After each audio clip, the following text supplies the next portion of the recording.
Welcome, everyone, to People on Dating. I'm your host, Will Morales. And for those of you who are tuning in for the first time, this podcast is about the ups and downs of dating and how to get through it. Today, my guest is Turner Grant. Turner is a Washington, D.C. architect, widow father of twin boys, former candidate for Congress, and author of To Venus and Back, One Man's Quest to Rediscover Love, which is published in 2023. It chronicles his quest to find love and life again at age 51 and after his suicide of his wife of 20 years, which I'm so sorry to hear about that. But Turner, thank you so much for being on People on Dating. How are you, sir?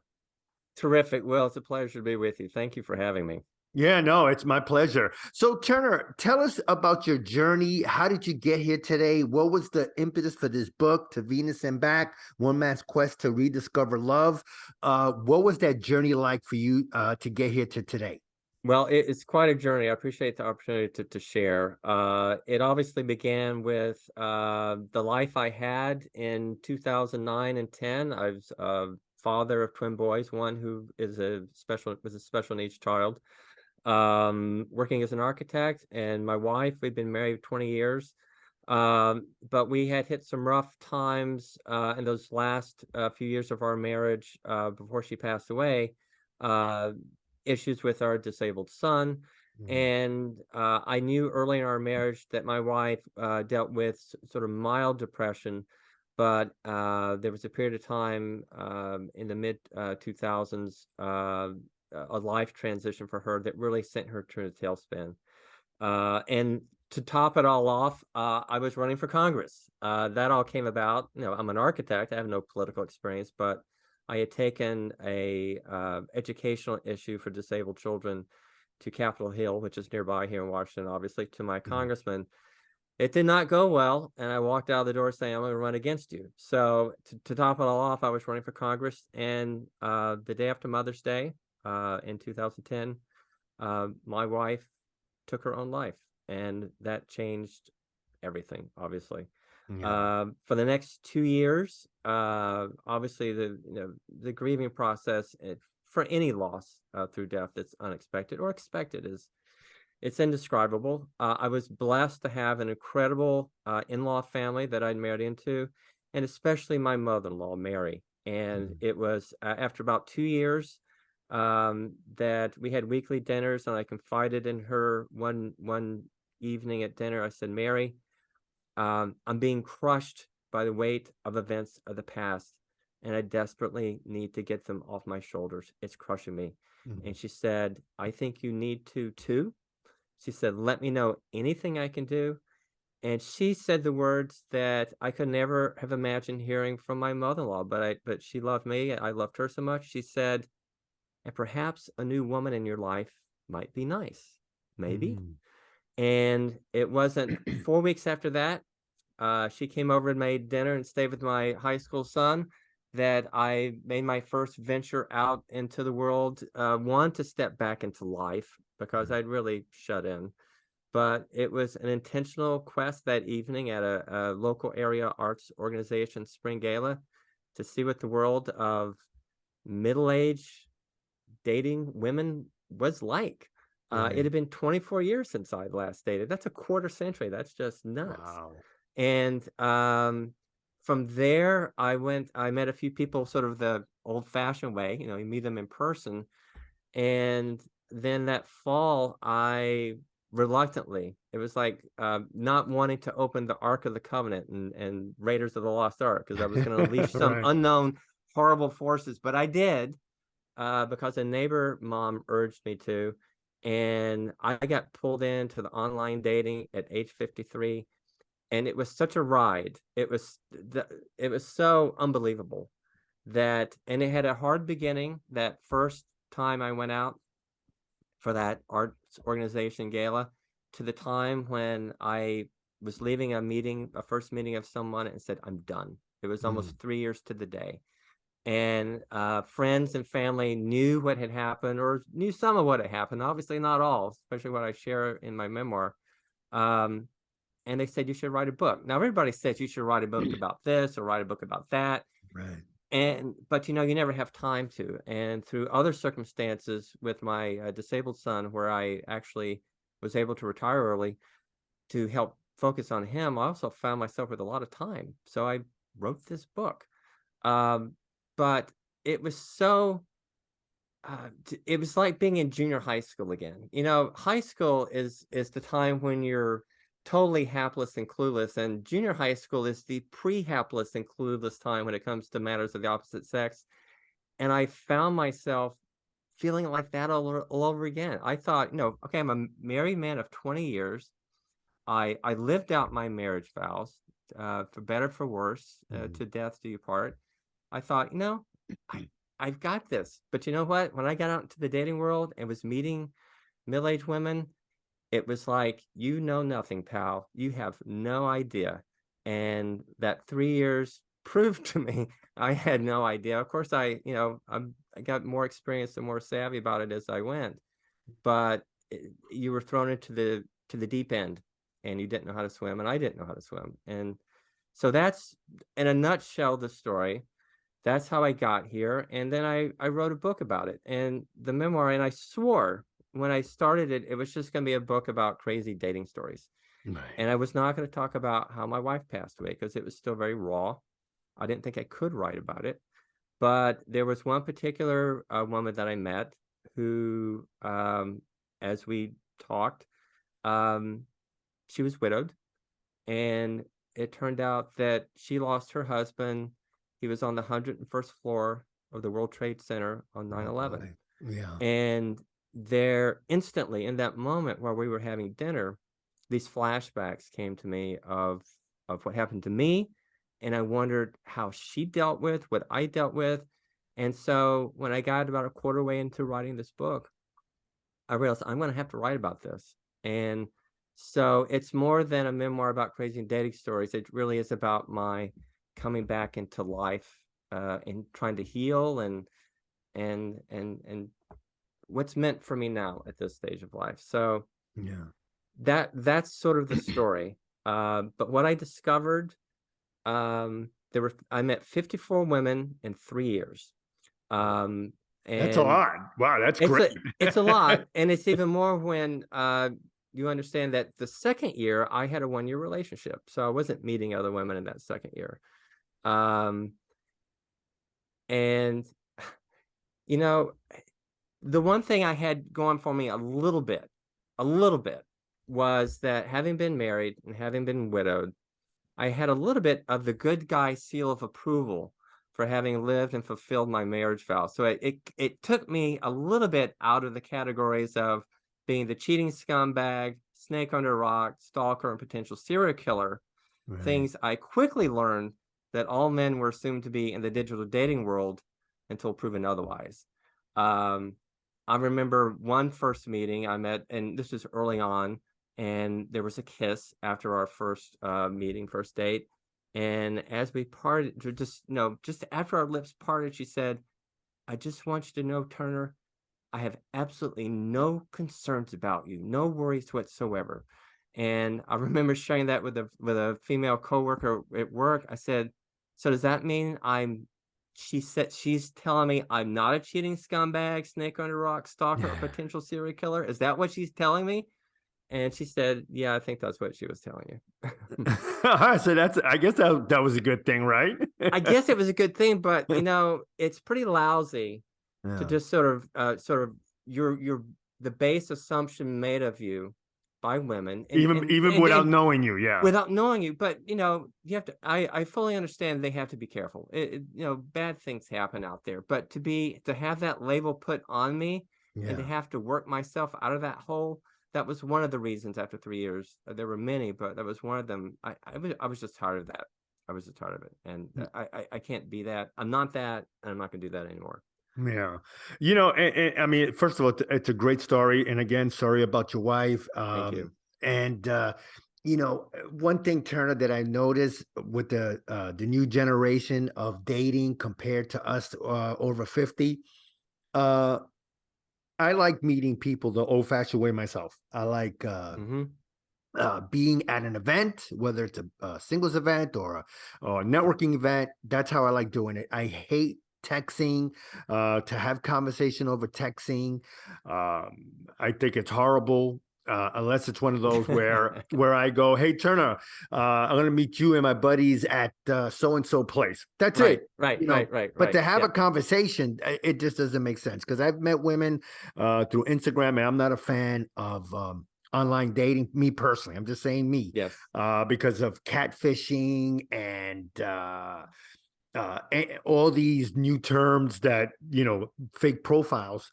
So Yes. for you, going through your research and talking to people, whether they're our age or younger, um, have you found it more difficult to meet people? Again, through your research and your point of view, because for me, it's difficult because I people just rather do it online. It's a safe haven for them because if they don't like you, they could just block you or whatever. Okay, fine, I understand that, but Right.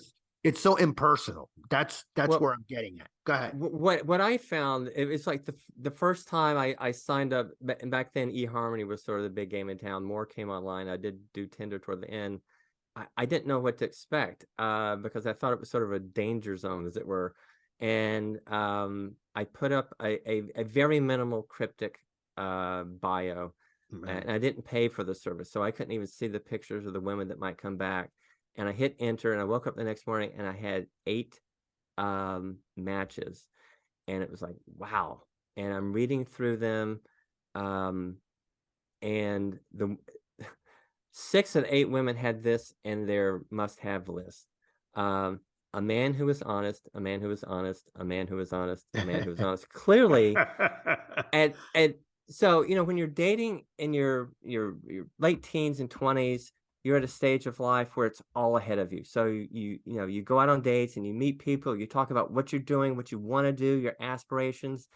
And then, at middle age, we've all been through a lot of hard knocks, and those hard knocks affect you in a lot of ways. So thus the a man who is honest, um, it is, but what I learned, bottom line, you asked, there is a strong desire for connection.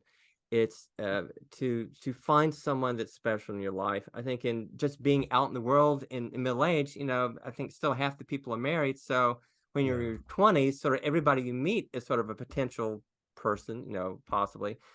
And you're in middle age, it's not that case. So you have to sort of do that little dance, ask the innocuous questions. So, like, where's your husband tonight? Oh, well, I'm not married, I'm divorced. So you have to go through that sort of, pre, sussing out period in middle age. But the desire seems to be there. The frustration is enormous, especially by men and women. I obviously only met women, so I got their side of the story. But I have another friend who was a neighbor who lost his wife 2 years before. Super good looking guy, a lot better looking than me. Right. 2 daughters, and he absolutely was not going to date ever at all. And I never got a good reason, but it was just a hard no. Right.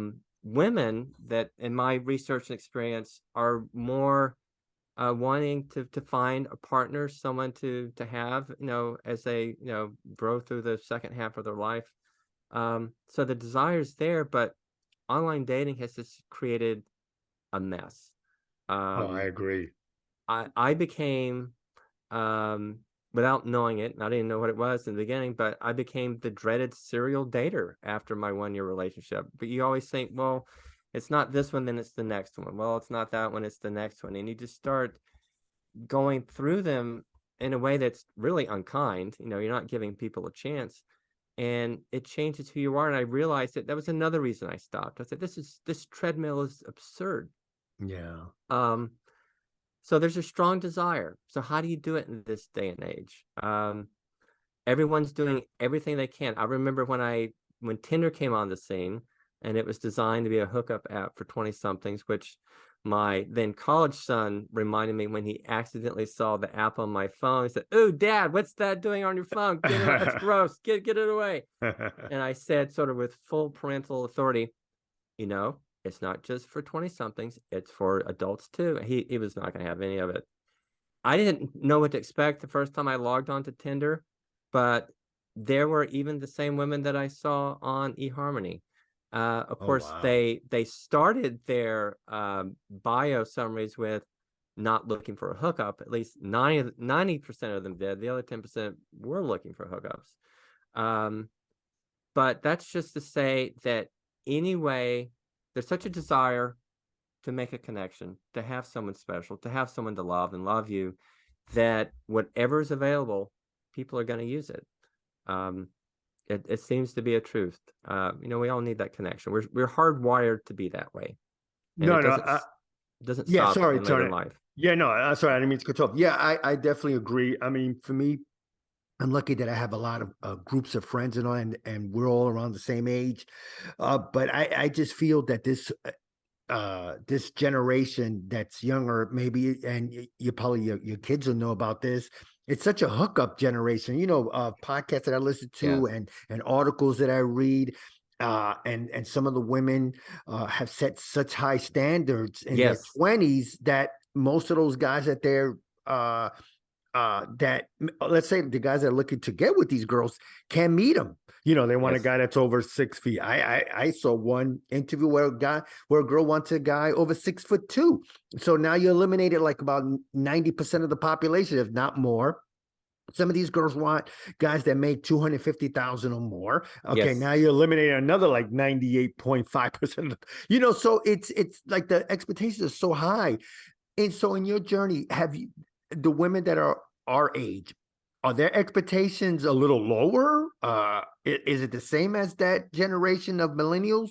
What was the expectation No, that I you ran into, I if there I were any? think Yeah. I think because of the online dating structure and what what women are sort of the mindset they have to go into when you do the online dating is the proverbial must-haves list. Mm, What do you want? And so I think the expectations, there's one expectation that is impossible at this age. And even though many women in their late 40s and 50s, early 50s said want a man with no baggage. And here's the thing. When you you've better lived go to Mars. when you've lived 5 decades, you just accumulate baggage.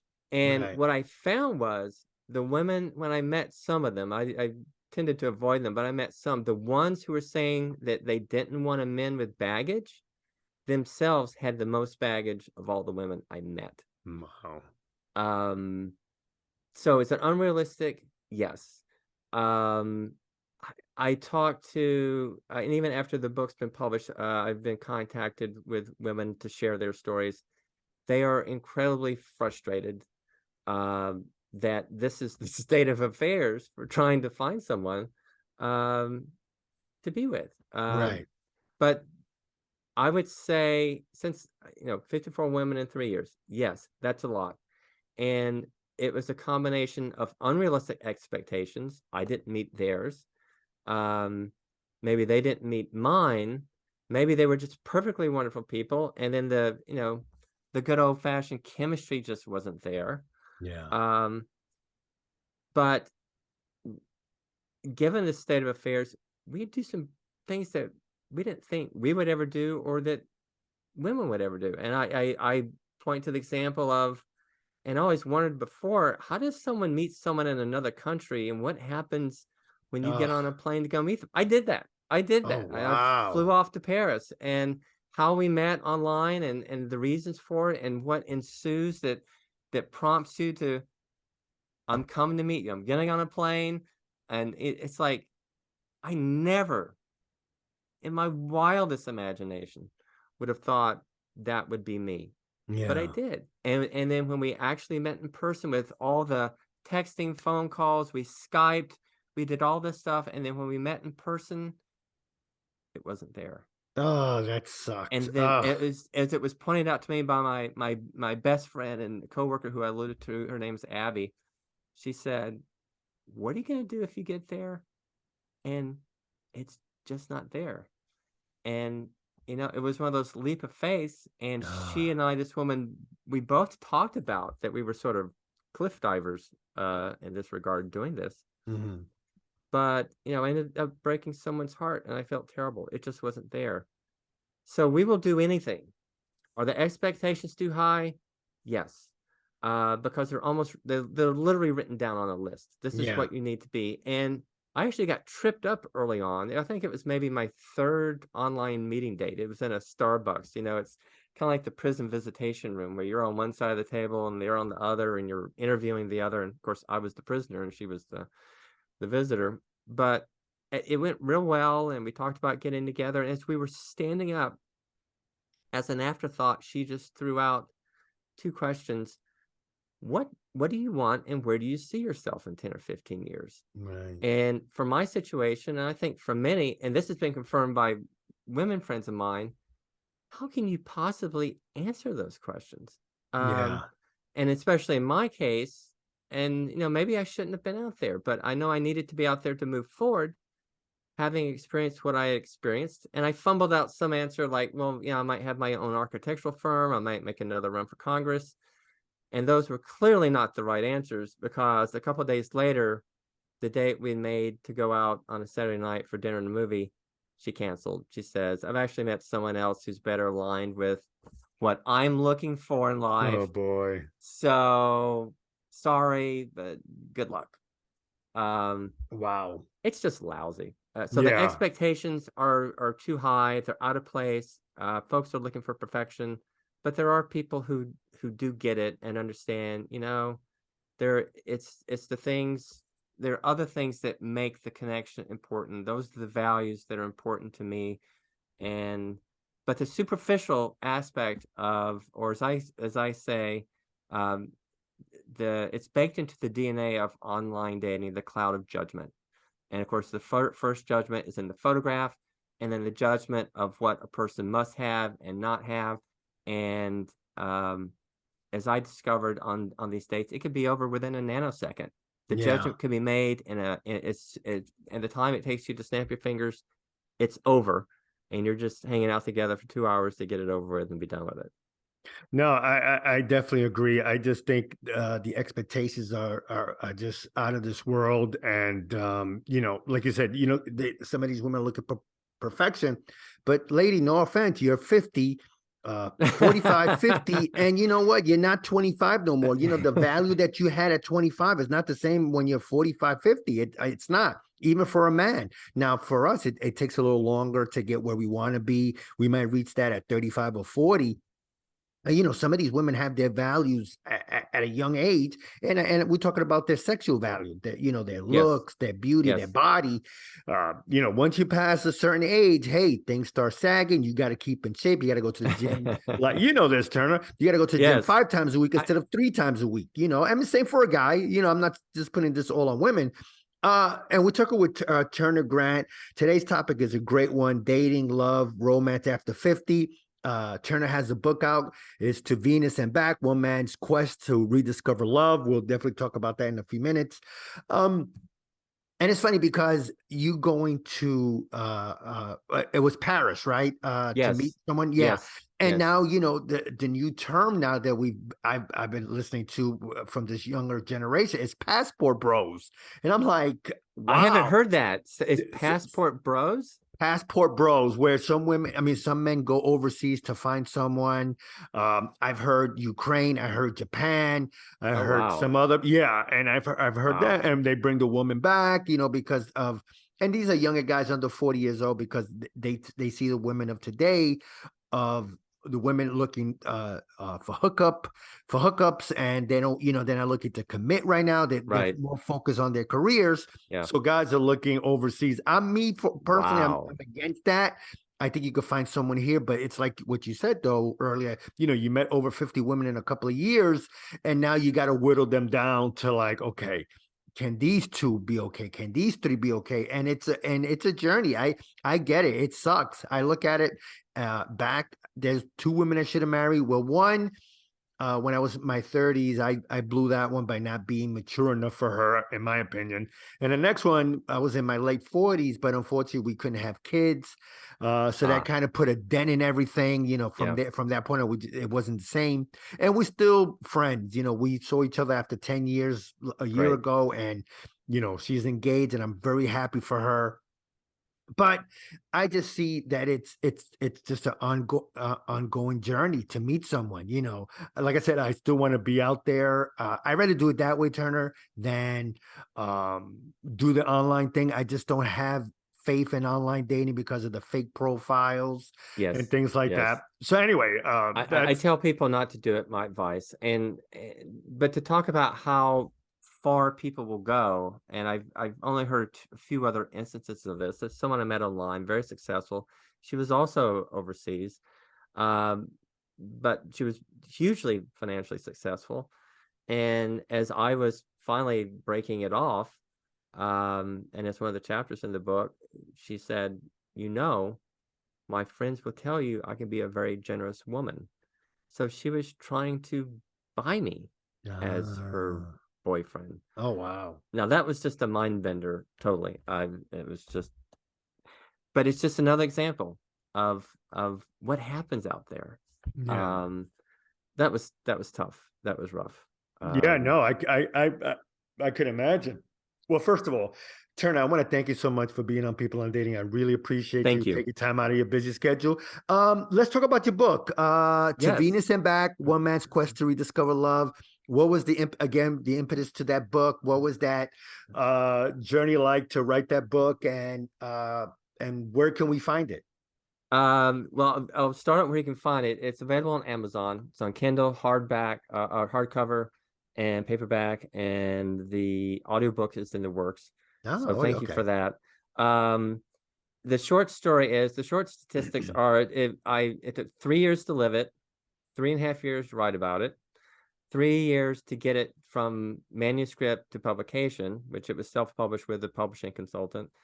Um, I had 26 rejections from the traditional literary agents and publishers.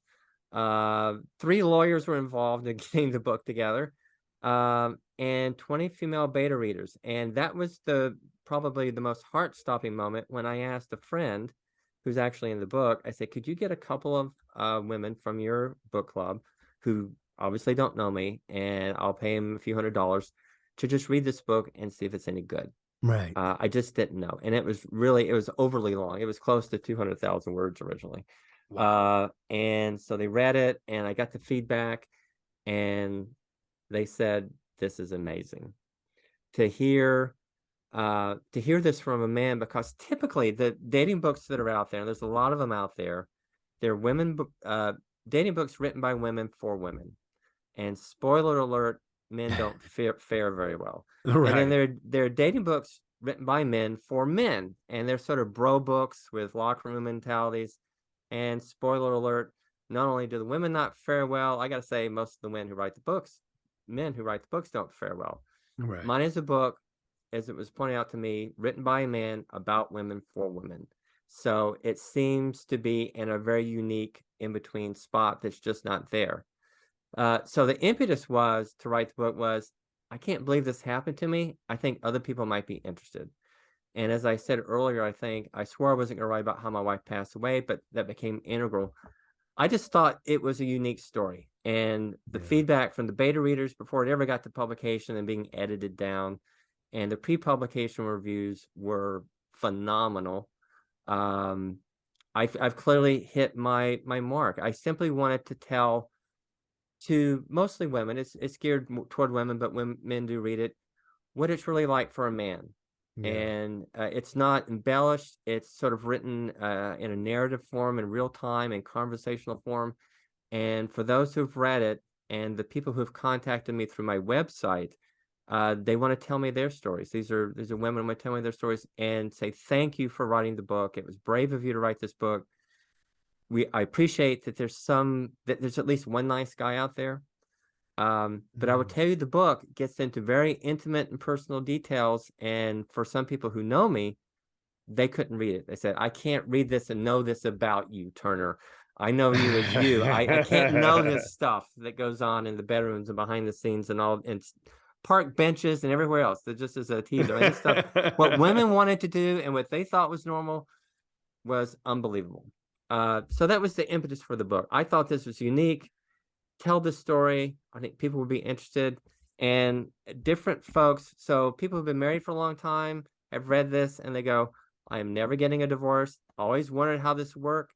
Now I know I don't have anything to do with it. There are people who are in my situation who are divorced, who've done the dating, but from their side, here's a guy's view of it. They said, I had no idea.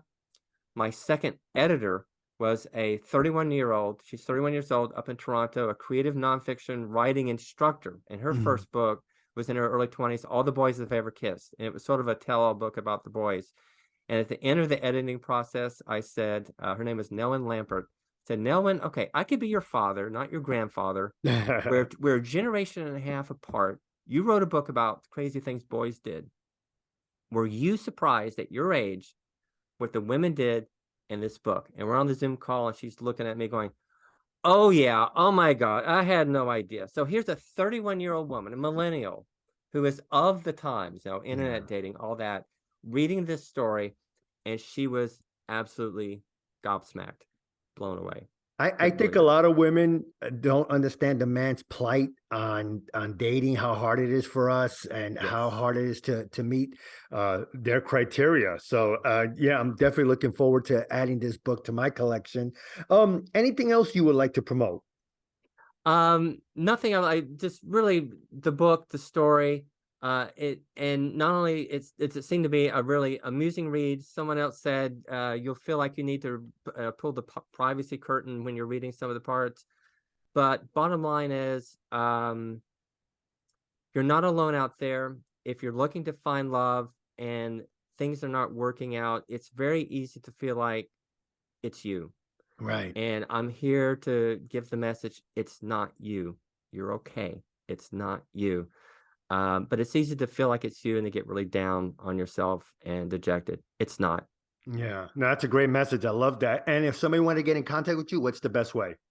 The best way is to go to my website, to venusandback.com, and you'll find contact Turner Grant, and right there is the best way to get in touch with me. All right, sounds good. Well, again, Turner, thank you so much for being on People on Dating. I really, really appreciate it. And I'm so grateful for the time with you, Will. Thank you so much. No problem. All right, bye-bye.